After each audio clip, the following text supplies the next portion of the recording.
Moluba aza mutu a valeur. Moluba a négligé la mwana te. Mais Moïse Rwanda, alors Rwanda eko bala ndeko na bino Félix Tshilombo ndeko na biso papa na biso. Abengani na ndeko na biso Gisèle Pela o aza moko ya bayili binza ya Équateur. Basuki wana te bakeko simba bana makira e ya biso ya bino baluba. Na miso ya bino baluba o boza inconscient bozo mona makambu oyo oli to telema makambu oyo que trop c'est trop. Bobengani na Gisèle Pela oui mais bana te. Ba oui bosimba bana te parce que bosimba bana wana eza bosimbi bosimbi mama Marthe parce que bana na mwana bana basi bazala ki wana. Bon région de biso tomba oyo poto benga na ba Rwandais sinon tout toza na mabele. Bato ya deux personnes soni na bino et pas ya président était siège ya SDT ya nouvelle laté boke de mbango na sele bisika o Denise avandaka po abenga ni bana na ba Rwandais ya chama ngoko na bisika oyo ye azali ko sala ko lia mbongo à partir ya lelo mwana oyo bozo mona azali susu Félix Antoine Tshilombo te a commis Bokecho Wayambo Bokecho le premier soit combo bantu ya Félix apako epona ke na pesa Félix combo na kei pliaka lobi ya na pesi Wayambo Bokecho combo Wayambo ndoyi na yo azali susu Félix te a commis nini Bokecho Wayambo ba impérialiste ils ont français wana ba belge wana bon ta grand impérialiste bazana kati ya mboka na biso botala bula fufunde komi bon mona on a ça bon comprendre que non biso toza dirigé à l'extérieur mais pas comme Misa Félix na libulu o Denise Nyakeru akotisa ye zo senga révolution tant to benga Denise Nyakeru to benga ba Rwandais o bazana Kinshasa awa o mona to sauver Félix to ba papa ata mabezalaki vandana no biso mo ba kolombo ka to sa nini to gérer mboka na biso mais na ndeko na biso il dépêche baza inconscient na distraction to so comprendre to so j'ai nini ma so ki be to éviter.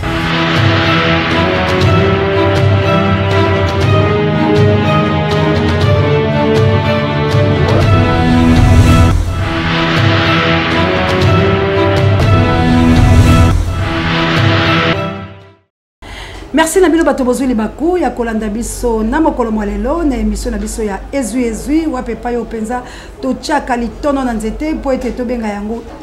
ezui ezali bongo branche moko o to chana Océan du Congo po ete to panza ka penza mpoke pe to lobaka bobele bosolo yango to benga yango ezui yango ya bopenza to kota na mama ya likambo na biso na ezui mokolo mwalelo po ete na libongo nga moko te na libongo penza na molobeli penza ya République démocratique du Congo oyo bino banso pena boko yeba ye akobunda mikolo pe pour le tumba ya libération pe alingi pena to telemesa Congo na lolenge oyo elongo bani kasi ya mbopenza na présenter esengeli bongo na pesa pena balandi minene ya ezui mbote pena babonye na biso ya Océan du Congo. Vraiment, merci encore une fois d'abonner à Océan du Congo. Na kondima branche ya ezui tikanzambe alola apambola bino bo continuer ko s'abonner massivement à la chaîne de la Libération. Boko zala bongo de cité pe na bino bana changu o bolobi ezui na loko pe na bino bolandaka na kata chaîne na bino ya Libération pe bino na ikela pe na boteka bolobi ezui yango nde bino boko tombola pe bolobi ba mega na bino e ko tinda mapona ezui tikanzambe vraiment apambola bino pe na bino bato bochaka ba commentaire. Si je suis bas j'aime pe kolanda ezui 10 début jusqu'à la fin maman Pierrette d'aba partage na merci encore une fois maman Clémence Dinanga Mosakolo Nicolo merci et pourquoi pas JKM le number 1 pasteur nana plus 33 en tout cas vous êtes tellement belé équipe pour la télé États-Unis d'Amérique Anita Babe il faut que yo moto ba koko lumumba balobi ezui et tombola kabango pena mafuta pour être ba télé ma ferme fidèle na bitumba la bango bisika nyoso mo na Allemagne na Belgique partout en Afrique du Sud et puis en Kinshasa tikanzambe apambola bino na Gilu Mumba pe ba bana ba patriarche nyonso vraiment papine zezalandu ye penza alembagate ko beta penza toto na tuto alobi mère vraiment ya onde biso tolingi en tout cas encore une fois maman Célestine maman Sidoni ba maman ya moto mojani maman Jawa assalamu alaikum na ba musulman na nyonso partout bozali ezui ya mokona lelo ezali bongo makambu bobanga te kasi bota place biso to revandela kabo ya l'homme puissant. Ana mkola lobby vraiment to ebite soye za kinine marche to ba ebandaki depuis na tongo to bandomo na ba monta bandole kana ba drapeau marche zalaki ya IDPS na ba lié na e tokaki pe mboso pe amobilizaki batu apesa batu $10 baya pona nini basala marche pe batu oyo babomisaki bango pona sabotage bazalaki biso tozala nga nafandaki awa parce na ando Facebook na otala ndenge mouvement marche ndenge ezosalela nafandi awa nazo Facebook bango bazole tomoni moko na bango akiti awa ayebisi muto na bi bokeba bo bazoya kuna baosala désordre na nini na siège na bino mboso apesi bango mbongo baya basala désordre awa muto apesi bango mbongo mboso président assemblée nationale marche alobi ye muto amobilizaki yango ye mo mpe aloesaki babis emema bango mpe etika bango lobi le bakiti boye babandi kobeta mabanga na siège pamba kaka boye le mpe biso totalité na tenga te légitime défense mpona wana mi se sauve na mabanga mpe ezalaki na zwi mpe na bandi mpe kozongisela bango timba moko ndeko mosusu amati 2 personnes bamati nga bia botane bato baye tobandi obeta mabanga na bango après na mo babwaki monotov na kati sota likolo mona milinga monotov ndenge esali likolo babwaki monotov le na moni monotov na sali na tirango na lokolo le na tirango na lokolo ekwei bazwi su deuxième monotov babeti wana rataki nga na kiti na se na kati kuna dia moto banda kopela na kati le nazwi monotov wana na tirango ekwei na bash awa ndenge nde ekumbaki après baye vraiment ebele namoni même Jeko ya force du progrès nayebi na banda koluka ye depuis kala mais lobi moko aye komilakisa parce que na marche ya le 24 baza pa Jeko aza parmi bato oyo baleva apenga nasala 3 mois na kasho asa mabele oyo bango bato ya force du progrès basala kasho wana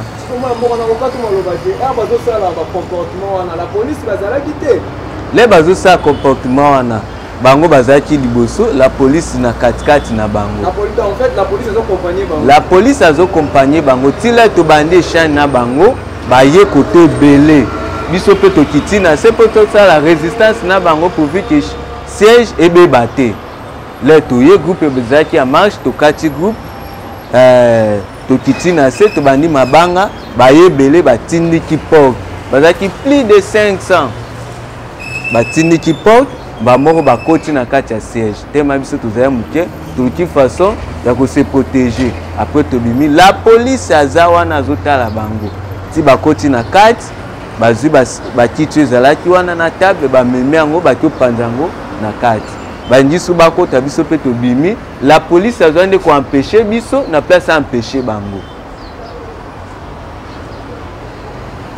epesa biso kanda tobaluki tondisiko tobeta la police mabanga parce que tellement le président eli ateyaka biso ke tobanda désordre te tozela nde bato babanda biso yango siko tobombaki raison na biso togardaki yango la police ti bakoti la police azobimisa bango bobima bokende la police akanyi na mutu moko te abengani bango akanyi mutu te ni gaz lacrymogène abeti te leur désordre bandaki kosalema awa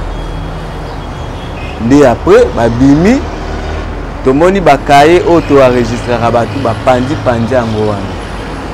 après quelque temps tobengi baautorité compétent ya parti président eli atindi directeur ya cabinet na ye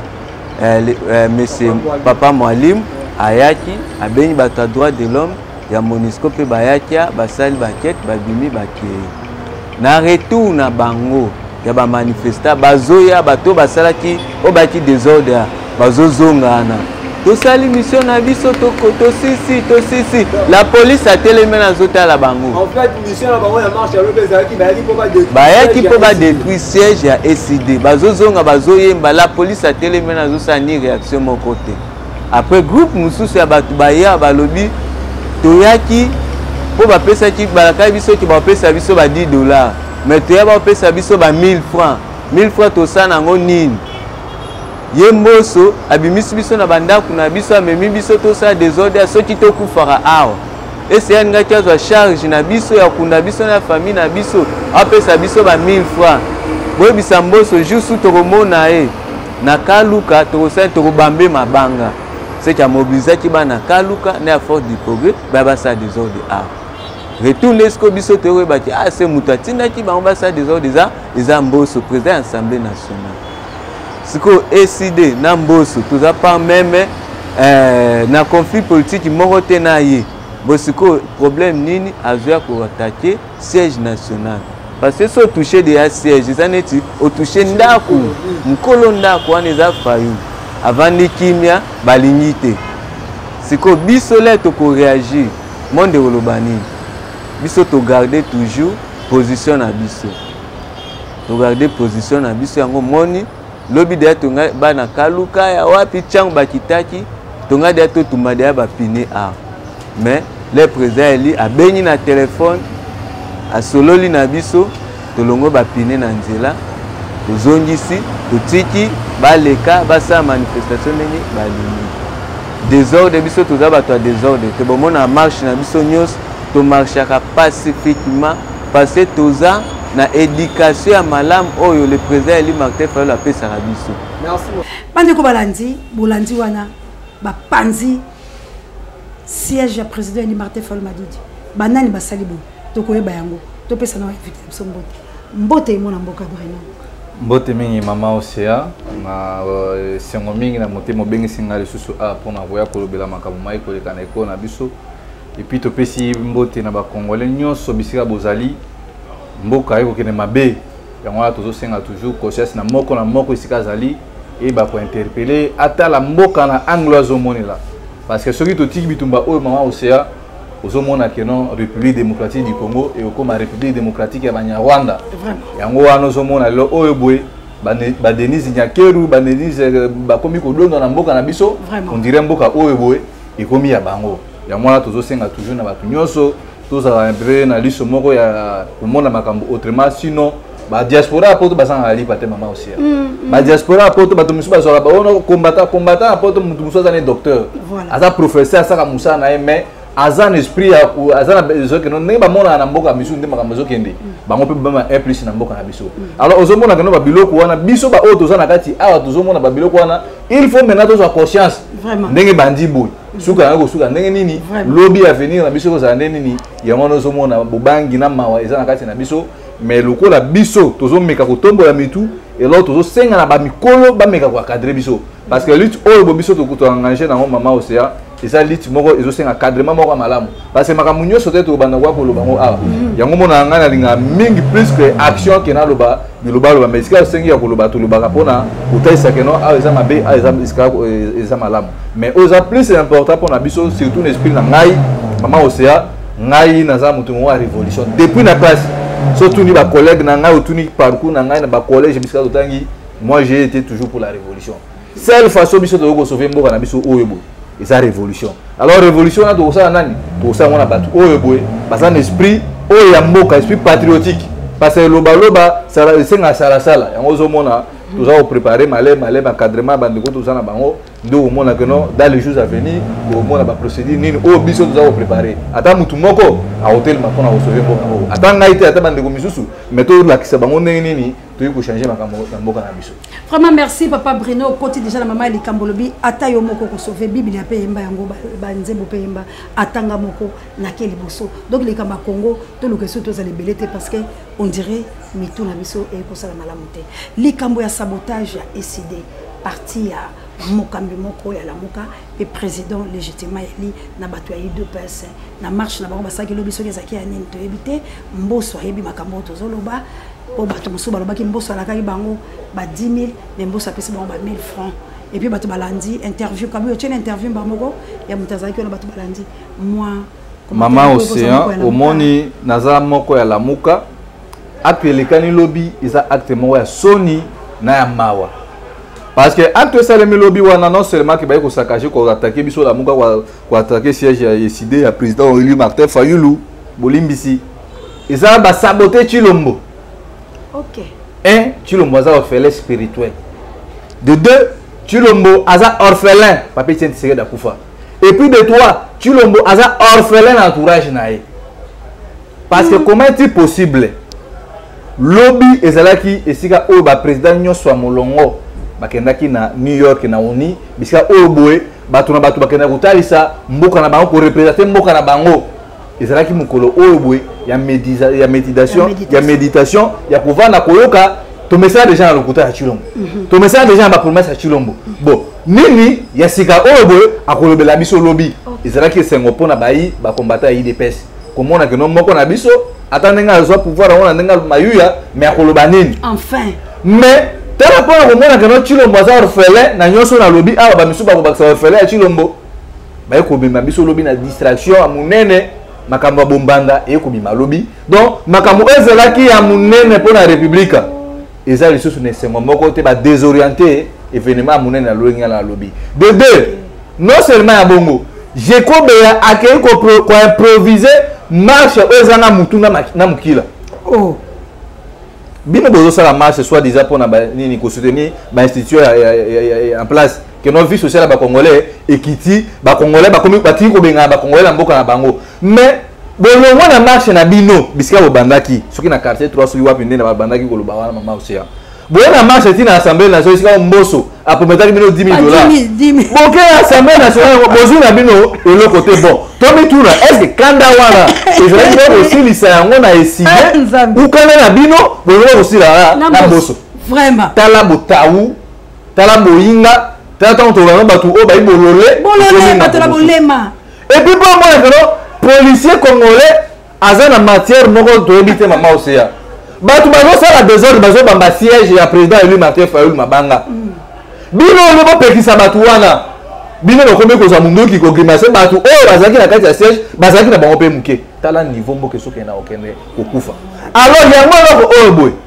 tozolobawa bato bazomona biso kaka tozosama seki tozobenga bato matoyi de part et d'autre même moko citoyen Chilombo ayebi makambo très bien que alilo bandeko na biso IDPS comportement ya bandeko na biso to chambo bandeko na biso ya Kasai bango bazozo la république comme si ekomi ya bango tango bozoke na menace wana muke bato wana pe décider ya lamuka baza baside bozomona te que bozoluka ko créer peut-être que notre guerre civile tellement to que notre guerre civile déjà eza envoyé à préparation oyo bino bozososola te bozomanyola te et puis est-ce que ba comprendre que guerre est continue entre les équatoriens et puis yango maman aussi est-ce que bino tango bozosala makambo wana bato oyo bazalaki na CGCD ntango bana kotamba parce que bino boza na munduki boza na police boza na garde républicain boza na nyonso musolo est-ce que bato wana baprovokaki bango mais na baimage onga na moni bango nde babandi kosatake na siège oyo eza nango na eloko moko te par rapport ya marche na bango et puis marche wana eza marche moko basalaki piaka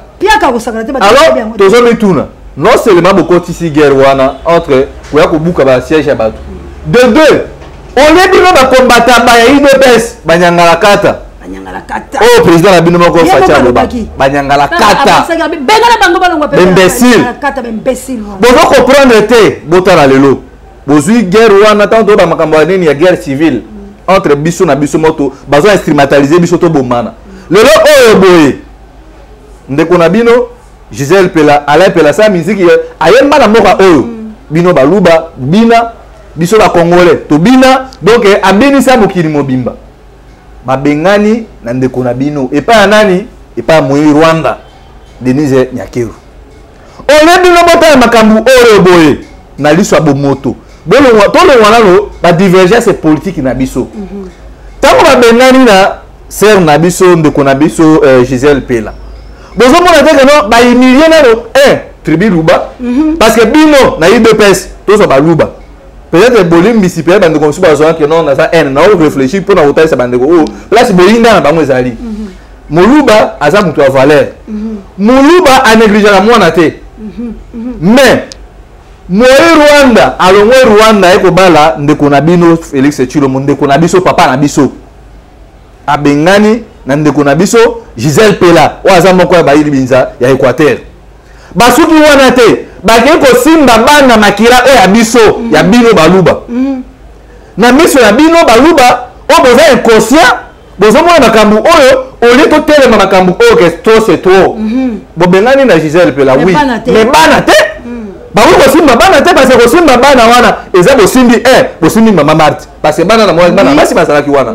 de deux bosimbi meme molimo ya papa Etienne Tshisekedi po bakoko na ye papa Etienne Tshisekedi de son vivant azaki mutu moko bana nae atiaki bango nyonso omwana se trompé Muluba aza mutu oyo azanga nyonso me bana te bino ata Muluba aza piaka pona bana nae ya kokufa me bino bazwi bana wana babwaki bango libanda na ndakwa epe lekana pina bombe na moi baye kosimba mosi oyo Félix bakabulaka nae bisengo na bango basala pacte na makila bandeko na biso ya Kasai bandeko na biso ya IDPS bakongolais na bakongolaise bisika nyonso bozali botala nano eloko oyo uti kolekana oyo boy babengani na ndeko na biso Gisèle babengani na bakoko ya Papa Etienne Tshisekedi babengani meme na koko ya Mama Marthe mais babengani na ete babengani na Chilombo boye bango ke non avant tokoma 2023 soki mabe komi likola distraction na bino kwa botawu na bino kozanga mayele komona likambo ezo ya liboso boye ba ke non bino na distraction na bino bozuvi ya ndeko na biso Félix botiangwa danger bo sa pour ota boyeba likola ba distraction na bino et puis tozo mituna ba papa Jean-Pierre Bemba ndeko na bino wana yeba imirea ba français bazo bengana ba congolais pour na mboka na bango bon ba belge bazo bengana ba étranger na mabele na bango mais siko acte Salemi Gisèle Pela aza belge ou aza congolais ya Équateur et puis Jean-Pierre Bemba vandi sur radio bana siko ya boti n'espère que no baza ba neve na bino bana kasi na bino ndo ba commission na bano ba bengaka tango tokoloba makambu oyo onondo ko Bruno azo cité ya N tozo cité ya N te tozo na makambu za vérité Denise Nyarugabo aza rwandaise ndeko na ye abala ministre rwandais nena bungi likambu wana mais ba rwandaise ba ko la biso tina niveau haute et puis yo je kombe ozo bimisa batu na marche ozanga mutu na mukila lelo oyo boda que lorsque Félix akufi eza entourage na bino oui bango batu baza ya bino ba lubo boza inconscient bozo boma Félix inconsciemment sans pour autant bo se rendre compte eza passe bande ko na biso to fongola miso tango bazo bengana bakoko ya Papa Etienne Tshisekedi na mabele na bango moko alors bino ba je kobeya so na mine ko zani bino bande ko kabuya bino ba président Jean-Marc Kabundu est-ce que réellement vraiment tobite ata babiki non pouvoir de pesa bato fou et comme ça mutu fou mais oya bino ce qu'on te comprend que non ba funde ba sana kati ya pouvoir maman aussi parce que mutu za sorier et lo kwa boy ba no baza batu oyo boy baza un esprit mo révolutionnaire marque na biso pourquoi pas boya ndango na zo benga awa bandeko seule façon de sauver Félix de part et d'autre to so ngawana Félix azande ko na biso mais pas comme misa Félix na libulu oyo Denise Nyakeru akotisa ye zo senga révolution tant to benga Denise Nyakeru to benga ba Rwandais oyo azana Kinshasa awa au mona to sauver Félix to ba papa ata mabezalaki vandana no biso mo ba kolomboka to sala nini to gérer mboka na biso même ndeko na biso IDPS baza inconscient na distraction to so comprendre to so gérer nini soki to ebité ba Rwandais wana ba mboka te ou bien comment yango biso to senga et puis bébé bino bandeko na biso ba Gisèle Pela il faut bomona ba makambo abwe pour interpeller bino biso bandeko na bino ba to ça ah tant que zo loba que non Félix c'est un danger boza mite mama be boza ba ene mais lelo oyo bo ba imile yo na mabere na yo biso tsiko boye to ko soma makambo ngo to ebite soki Denise Nyakeru na ba collabora ba otini na biso ba services spéciaux ya ana po bana na biso d'ailleurs bana na pe biso déjà kala tant que ça na awa biso to ba ndeko na bino bo encadrer biso mo ba cotisation to ça na révolution to benga na batu oyo boy bino kuna chaîne maman aussi bloquer ngo na ngo souté or biso to ba makambo za très sérieux makambo za pour la république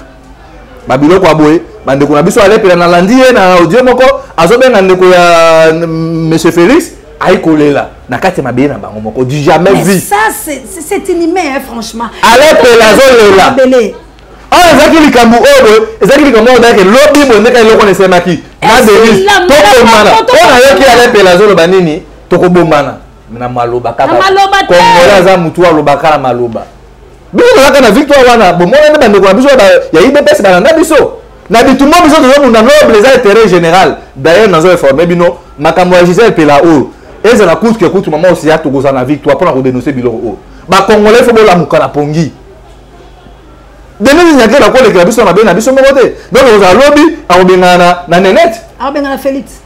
Mais déjà bengana na Félix parce que pouvoir oyo Félix aza nango o mutu ayebi mutuna mukila nango Denise Nyakero. Ndeko na biso aza na ekaka nde bino bomona président Félix wana.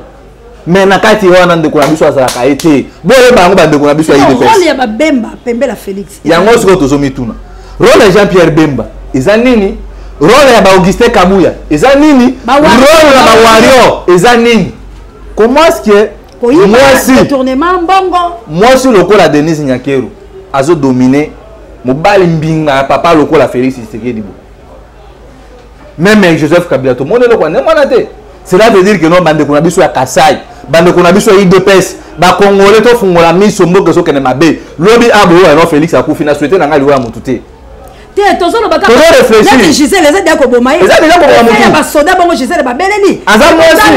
traumatisme bana tout ça tozo lo baka la ndé botala déjà que ba bengani Félix na territoire congolaise parce que tant ba chasser bana Félix.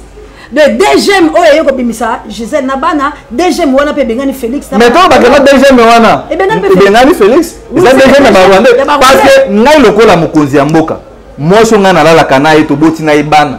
Comment beaucoup possible ba yena nzoto mais bosimbi ngai. Et puis Félix avant de mona makambo oyo et puis la deuxième mairie ba maman ya ba mamu bo vandi miso ko kanga et puis Jean-Pierre Bemba moi si obala za mulubati na ba kuma moi si Jean-Pierre Bemba te eloko wana ezolo bela bino lo moto ke no ba maman ya Kasai ba maman ya Congo to telema pona ko sauver mboka na biso to mo pe basi ba sauver mboka monde même d'ailleurs so to lobby mais pourquoi bino bozo continuer ka ko rêver lobby a to ko ko no ndeko na biso Félix akufi to zangiye banani bazala tissé de ficelle et ça l'entourage à Félix ba François banani o conseiller spécial na ko ki maman ma tazo ta ko mona wana bazala belé bande ko vindi timanga pourquoi bino bozo na ka mbongo maintenant na no vie to na la république ozo kene na kokufa pourquoi bozo ba makamwa na ti pourquoi ba militant na bino IDPS o bozo na bango nganda bangi na sima wana bobi misao que no trop c'est trop to se débarrasser na Denise Nyakero Denise na Gisèle Félix na Denise Nyakero baboti wana combien mais Félix aboti na Gisèle bakoko wana sotali personnellement bilongi ya Félix otali bana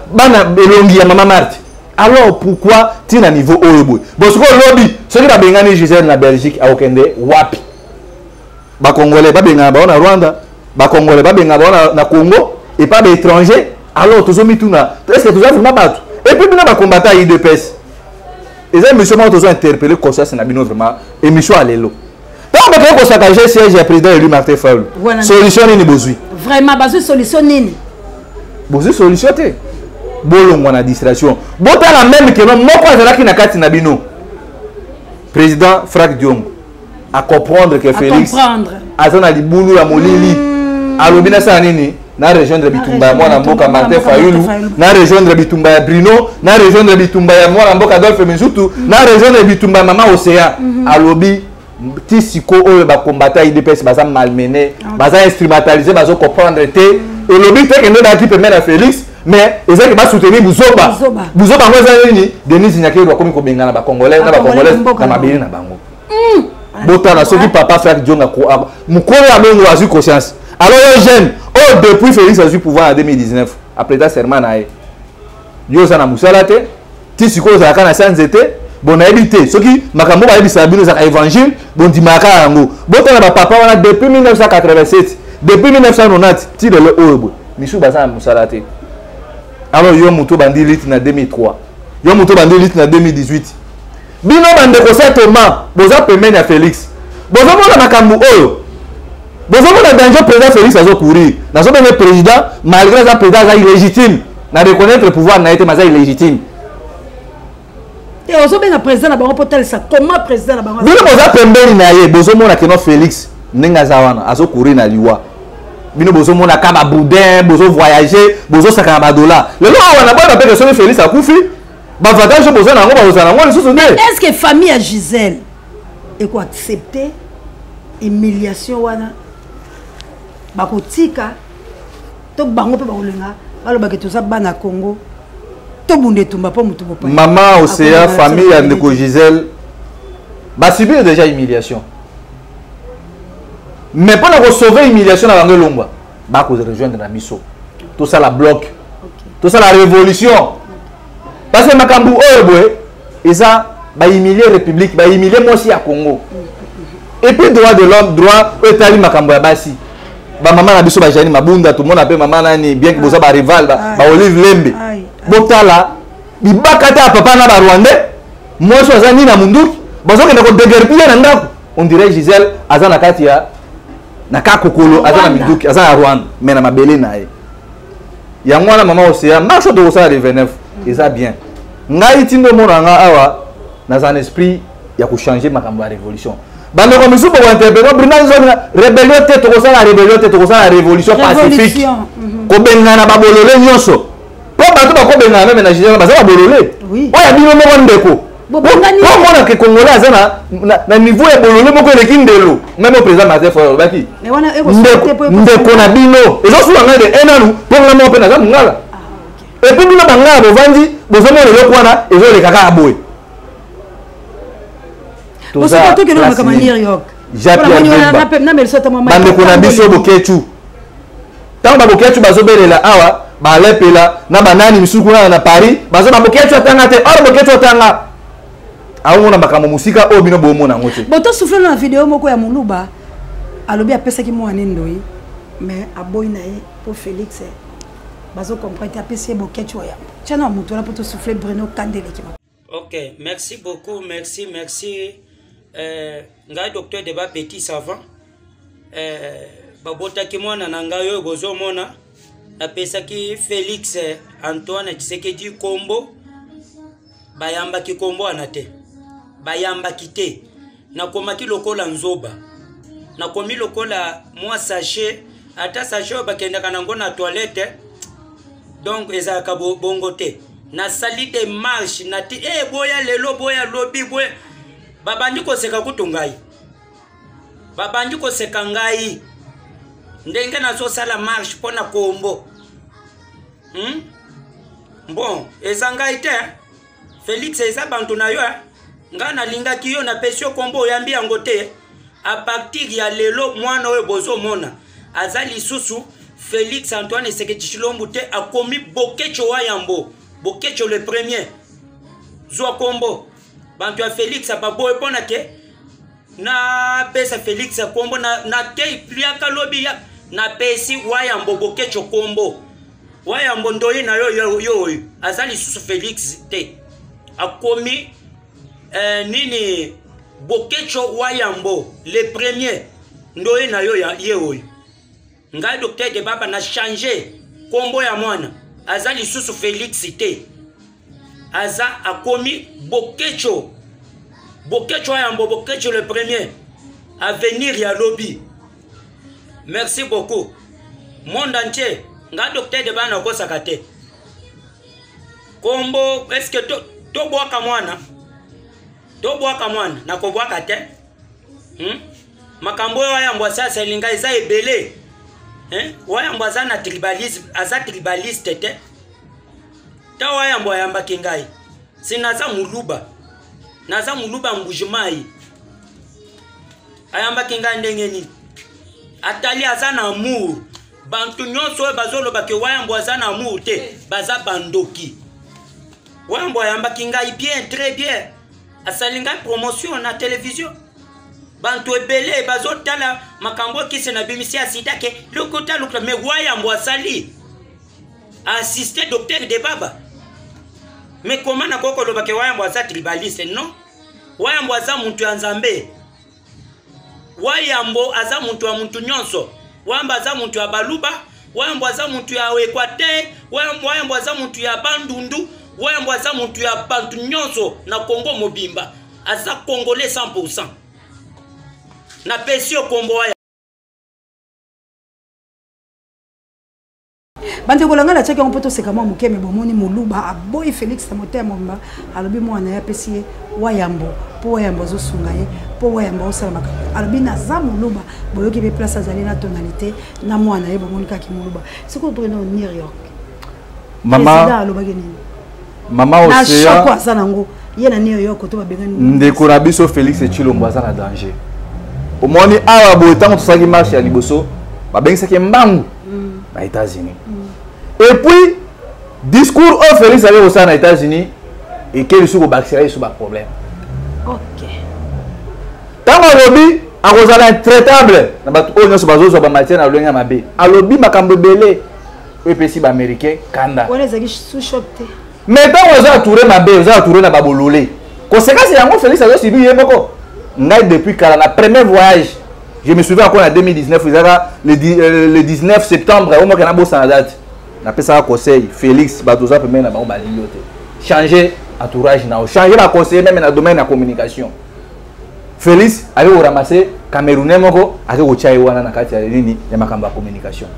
Et puis, tous les tout là, t'as Félix a une bakata délégation à 123 personnes. Babi mais Félix, yo na bateau émission belé reportage na bango za nini. Babenga na bango nyonso bazuka 7 personnes et puis 3 bâtiments dans la tribune d'honneur 4 bon vendre kuna na C. Bon. Ozomona que non, tala niveau mboko na biso de plus à plus, ezo kena na okita. To vendre les sous-souté, to akoyoka même nini bachane internationaux et ko bela makambo e le kana kilobi ya Bombanda, ya Gisèle na Denise Rwandaise Nyamugabo. Ba ko lobelango. Donc le lobby pour la biso RDC na tribune des Nations Unies, ils ont une grande humiliation parce que discours à Félix et la nama qui mutu moko ta qui à considération. Donc on benani le lot nani ndeko na biso Gisèle Pela. Bon on est net. Tant ba ko bengana net pour sa congolaise. Est-ce que biloko les interpeller biso te? Lobby za qui mukolo isongo pour la biso République démocratique du Congo. Mais madame baby ici et songo wana Denise Nyaro Rwandaise. Denise na ba Jacob ya oza cousin à Félix. On est besoin de focaliser tout le monde. Mundeko na biso, moi na papa tient ce qui est mbutambutu akoloba nini. Donc eloko wana l'équipe congolais lobi soko tamboli lobi te micro balade ma osia congolais moko ta ko bisa que non Félix lobi na Nations Unies alobaki boy. Et puis plus grave encore, Félix azo sala nyonso moko na ba téléphone na maboko. Mais na mituni mais est-ce que papa na biso o vraiment? Est-ce que ça vraiment na batu pembe na batu maele? Yango wana tozo senga na ba kongomani boy. Martin Fayulu o bino boke ko sakaje siège na ye. Martin Fayulu o bino bozo benga mutema mabe. Bota na même plus grave encore. Moko ba lieutenant papa Etienne Tshisekedi, Albert Moleka. Dès son vivant hasard la vie. Hasard reconnaître Martin Fayulu. Martin Fayulu. Papa Albert Alobi. Albert Moleka lobi Martin Fayulu ça vraiment incarnation de Tshisekedi. Yo siko evandi na sanzete ozana musala moko te. Ndeko na biso ya mungala wana bengani ye. Et puis bino bangala bovandi nye. Jean-Pierre Bemba azomo aneka misolo. Ba José Mbundu, ba okulaka nyoso. Ba Gilwando. Ndeko na bino wana mosi aza eloko ya valeur. Mais tala ndenge le ndeko na biso ba kati ye soutien na aéroport. Bazo kanga ye maintenant on dirait Gisèle Pela aza na kati na mboka moko boye aza na bande côté. Alors dans zomi tout soki suba zaki na kati ya Rwanda, c'est nga bima vivante. Je ne passe pas. Yango wana bande ko na ngai. Nabi que vidéo au Denis Nyakero Utalango. On s'en fout. Pour ma belle non, ils ont abinoté biso to bunda bitumba oh jusqu'à ce que to benga na au Denis Nyakero. Na ba collabo na bino boche wana de part to ebi bango. Et makamunyo so mama aussi to lo bango arrêté. Biso to linga to ça l'action comme ça nous allons voir parce que du jamais vu acte le kani na Congo et puis Gisèle Pela na mabele na yembo ko mabele ba koko na ye. Ko benga na mutu na le wana, ça les malanoté. Alors tous os nga bande kona biso IDPS. Boya to sauver Félix. Boya to sauver République. Marche ya le 20. C'est le côté ko sauver mboka na biso mama osia. Na ba marche to tamboli to sur le côté. Et le côté ko sauver mboka, ils a révolution. Révolution on attend la zone ba ah. Et qui paraît que non Bruno nous tout ça. Révolution il y a quand même ba na emoko. Mais souci na biso za nini? Attention ki to kufa na sibato ba no ba ko ka Etienne Tshisekedi. Oh Denis Nyakero abenga na bango bazwi bosomi makambo abenga na bango na bango mosala nini bon na Denis na Félix moi mutula suka ba botité parce que bana oya bengani soki ba boti ba mbale est-ce que bana oya Gisèle ba kolinga bana na rankine ko tshel belate ba botité mais mama rankine koti vous pouvez que no bana na ba ko papa Etienne Tshisekedi ba ko sipa na bana oyo boy parce que Denis oso ngote que non na bali congolais Denis oso non ngainde rwandaise to imposa to tia Félix awa. Donc les bana les gens qui Félix a koufi ba ko nationalité rwandaise mais bana ojo nani Gisèle Pela botina Félix ba ko nationalité congolaise ozo la place différence ezali. Donc mutoyebi mutakala ya bon peut-être terme ezama makasi mutoyebi source ya pouvoir ya Félix eza Denis Nyakero yango wana pe quelque part ndeko na ngai Gisèle Pela il faut koyeba Félix Tshisekedi eza pe quelque part alukaki a sauver yo bon je ne pense pas que non avant tiba comme à niveau wana Félix a dit sert na biso le côté tant mazo mona danger a dit maman zo bana na ngai parce que bana o peut-être que trop bana Denis Nyakero bakwa ko balukela nga bakoko bo mangai zo bakoko na ngai zo bakoko papa Tshisekedi lo mwana bango a mais quand on moni na zo la bino mwana Félix Aliboso tant makambo ezo sala ma protection ya baleki na ya lobini yango siko zo aza côté ya mama yango siko tozo mituna ye lokola mwana ya Félix Aliboso kombo na e uto ki mama muke baleki wana baza baleki na ye yo take ya Aliboso lelo soki Félix akufi na souhaiter lui wana été toujours réfléchir responsabilité ko pas na yo mais ni intervention ni koloba bango yo so complice radio alors eloko wana mama Océa et ça passe biso makambo oyo lekani lobi ya bombanda Félix na makambo bango yo so babuzo bana bimi wana za distraction mais za distraction te to interpeller conscience ya bana Équateur to interpeller conscience ya bande ko biso ya Kasai to interpeller conscience ya ba congolais bisikana so bozali bomona ke no bino moko na bena bino bazo inide bino to sa conscience boya to sa bloc to le mona distraction oyo boy to benga na banguna et puis to sauver moka na biso mais objectif na biso to moni lobi je crois bien bimisi ba combattre UDPS na balabala coronavirus ezala kité ba pesi bango priorité ba bandi ba yembi ba fingi ba linga basala mais biso tozo bunda bitumeza lutte noble oza même que Félix ba komi ko luka mutu ya Félix na makambo o Denis Nyakero ba komi ko sala boy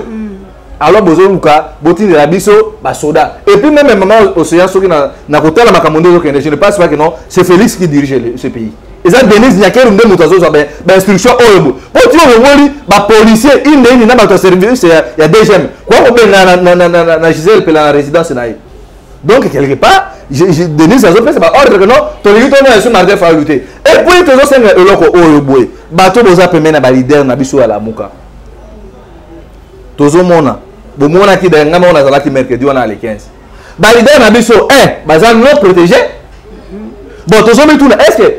moi $1000 par exemple et que vous avez que nos leaders na biso ba ke na ba service lokola ba likonji protège ba mukumbusu kozo ba congolais oyo ba la judo ba ba boxer ba congolais bango moko ba s'organiser pourquoi pas biso moko ba congolais to s'organiser to ça la bloc que non ba policier oyo bolanda même vidéo oyo Moïse Katumba loba les policiers congolais d'ailleurs ils m'ont piqué une piqûre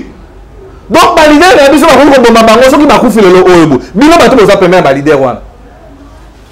bon moi non de terrain na bino père monsieur okufa celui to lobby bobi que non biso tozo s'attaquer na bino mais il faut révolution banda pe na kati ba parti parce que qu'est-ce qui prouve que non mukolo wana celui ba policier on a Denis Nyakero par exemple atina ki batune ya mabe ba ko sa matin fa lu ba d'autres musique mabe to veut que perdre bango alors et non c'est vraiment que non résistance c'est à la makasi pemela ba leader na biso et puis ba leader na biso ba ko rappeler biso donc to makamu susu et ça dans l'évangile c'est un kuna à lobibo na c'est que bazongi si amen non il faut pas que la paix biso maman Océan parce que ce qui te zangi bango lelo au moins que no lit auto ça ngo el moyo ke na mai to lo senga bloc vraiment résistance c'est à la case parce que ba policier wana maman Océan jamais esika ko sema na mona nengwana yango to lo senga avant to ma le 29 président Martin Fayulu vous avez l'obligation ya koyamba biso ba résistant parce que ma militaire ba ka belé na manifestation mais la kinga kama mosia biso ne ba oyo d'ailleurs nga kutu ba reto beta ma sasa na po ya matsanga biso ndo bato tozala kana pona regarder ba chef na biso pourquoi nous avons qui makoyamba biso ba résister auto résister au péril même ya vie na biso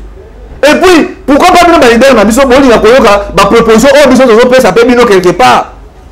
bande ko ba diaspora bazo pesa ba idée mais ba leader na biso el mosusu ba idée wana ba ozo ngo ba osango à la page bazo chama mopanzi non maman toza na lutte il faut pe ba leader ba yoka biso ya ona azo senga na excellence Adolphe Muzitu président Martin Fayulu na acte le kana ki le 15 ngai personnellement na sipaki na ngote d'ailleurs bomonaki camarade moko pona ko sauver ngai azaki touché bomonaki ba photo ezali ndoto meki na hôpital boya mbabiso ba résistant boya na ka fule za kana belete bato wana ta ba ka so masasi basala nini bakenda kama mama Océan biso toza ba révolutionnaire soki boya mbabiso to pesa pe mwa likanisi pona sécurité pe pona ko protéger lito to sala ngo ekosa moke malamu mais acte oyo boy elekani ya Gisèle Pela ba congolais bangala ba swahili bande kuna biso ya banundu to telema to longwa na distraction et puis to bengana ba rwandaise nyoso au bazar na bien na biso c'est trop le 29 maman océan bozo comprendre Bruno maman océan le 29 biso nyonso tokozala na balabala ngai na loba ngo plaisir faut tonga bima na balabala marche pacifique moi je viens pour la révolution et puis baza ko stigmatiser makambo o souffrance na biso ba impérialiste ils ba français wana ba belge wana bon popota grand impérialiste baza na kati ya mboka na biso botala bula fufunde komi bon mona on a sani bon comprendre que non biso toza diriger à l'extérieur alors tozo senga makambo oyo boy makambo nyoso maman aussi to loba on a télévision te parce que TV zangonga batu nyoso o boza d'accord na ngai 243 81 73 11 702 plus 243 81 73 11 702 wana nde bokoki kokoma epi boya bose rejoindre na biso tosala bloc ya révolution mpona korévolutionner makambo ata bakoboma me bandeko misusu baya babano yaer aussi mokende akufa Bruno mpe akufaki mais bozala na meme aligné ke biso parce que tomonaka na baarabe bakufaka me bamiso babimaka est ce que ntango nani Osama Ben Laden asalaki révolution abengaki monde atie te mais ngai je crois que non na bandeko bakozala même 5 6 nous allons faire quelque chose dans ces pays. Na bande ko nyoba ko sala 5 ou 6 ba ko mamoye pe na commenter ça te oza ezui bomoni kanda dégageango donc ni miso bokoluka ya mama océan pamba te Bruno ayaki ko ba eza ezui ezali bisika to analyser te ezui to tikaka moto nyoso abimisa pema na ye yango se moto ana kanda to bimake ezui pokuna akoloba mais soki to kena bisika to lobala mboka Congo kuna to zara mo bituna miyalo bituna mais ça la passe vraiment toyoki pas signer soigner l'équipe mais tu interpeller conscience à ma congolais bon rejoindre biso de Tumba oyo poto benga na ba rwandais sinon te to za mabele bato ay deux personnes soni na bino et pas ya président élité na siège ya SIDT ya nouvelle elate bokende mbango na sele bisika o Denise vandaka po abenga ni bana na ba rwandais ya chama ngokuna na bisika oyo ye azali ko sala ko lia mbonga Congo sambino obozozo ba corona poison bokeda na SIDT pour kuna to kuta na peuple congolais boko yeba ni to sala en tout cas attention président Mbosso za censé ya ko boya likambo la dernière énergie PP parce que ba crise e ko zwa bino mikolo eza ko ya moto ko bik c'est parler du peuple parce que za mbongo ya Mobutu hein Mobutu mtatonga yango na mbongo ya ba congolais to kabela yango ye to ko la lisabilo ko wana pour ba congolais bazabala merci na kabuya l'homme puissant échange pour l'équipe qui gagne. Merci na Judeka adorateur MISAP électrique. Merci na Papi J directeur recherche stratégique. Pourquoi pas Sango Mokondi pareil bébiso bon rétablissement. Merci na pour amène Angola no bondi à botard de bono ete na R émission comme la bino Mamor d'Angola na mokitene Florence Matondo Bido et Songo ete na kankola bomeka yo ko fokuta ko kala mbelongo. Merci encore une fois na Kila mais plus 49 bokila lo konde fam pekato. Merci na plus 49 na yo la chabienne ingete na bala mvuluzi Anita Babe il faut moto mama Jawa assalamu alaikum ba mama ya moto mojali on est ensemble boko yoka moto yango na bande ko langa chamba ni bana rezui mana tobunda JKM tobunda Gisèle Pela na famille na yo bo rejoindre Congo po tozobundela mapele bye.